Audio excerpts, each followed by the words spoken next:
मी मायबाप ज्यांच्यासाठी मी आता रस्त्यावर उतरलोय, तर मला एक सांगायचंय काका, या कवठेमहांकाळ तालुक्याची अशा अवस्था झाल्या, आमदार दाखवा आणि बक्षीस मिळवा, खासदार दाखवा आणि बक्षीस मिळवा, असं होत असताना काका तुम्ही घरात न बसता आमच्यासाठी तासगावमध्ये कवठेमहांकाळमध्ये काका तुम्ही रस्त्यावरती उतरला।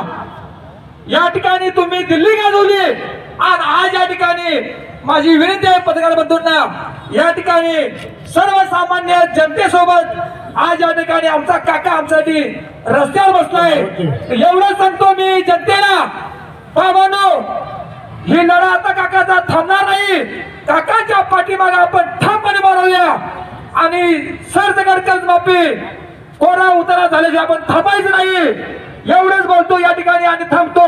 जय महाराष्ट्र।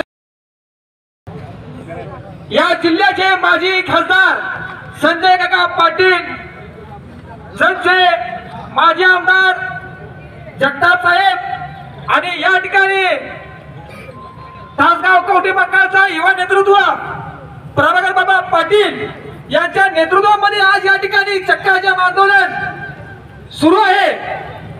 काका मला तुम्हाला एक सांगायचंय, परवा तुम्ही प्रत्येक सर्कल मध्ये मीटिंग घेतली, शेतकऱ्यांना